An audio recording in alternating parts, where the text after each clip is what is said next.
একটা বিড়ালকে দেখা আর আমাকে দেখা সমান। বিড়াল যেরকম মাছের জন্য ছুকছুক করে বেড়ায়, আমি সেরকম খাবারের জন্য ছুকছুক করে বেড়াই। বিকাল হলেই হয়েছে, ব্যাস ফ্রিজ খুলে খুঁজতে লেগে যাবো কি কি আছে। আগের দিন রাত্রিবেলায় তোমার দাদাভাই আমার জন্য খাবার এনেছিল, কিন্তু তখন আর খাওয়া হয়নি, তাই ভাবছি চলো এখন থেকে খাওয়া যাক। আকাশে তখন অনেক মেঘ করেছিল। দেখো বাবু, আমরা গরিব শরীফ মানুষ, তাই মাইক্রোওভেন নেই, চলে গেছি সোজা উনুন পাড়ে। ব্যাস উনুন পাড়ে গিয়ে সেটাকে এপিট ওপিট লাফিয়ে ঝাঁপিয়ে গরম করে নিয়ে চলে এসেছি ঘরে।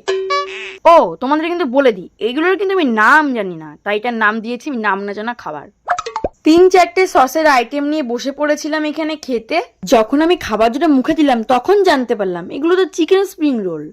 না, এদের সাথে তো ভারী আমি অন্যায় করলাম, কেন বললাম যে নাম না জানা খাবার। ও মা, এগুলো খেতে এত স্বাদ কেন? এত ভালো লাগছে কেন আমার? খাবা খাবা, তুমি কি খাবা? আরে বাপু তুই খা, আমার অনেক পেট ভরে গেছে। আচ্ছা ঠিক আছে চলো, আমি একটু খেয়ে দিয়ে রেস্ট করি, তোমাদের সাথে আবার পরে কথা হবে, টাটা।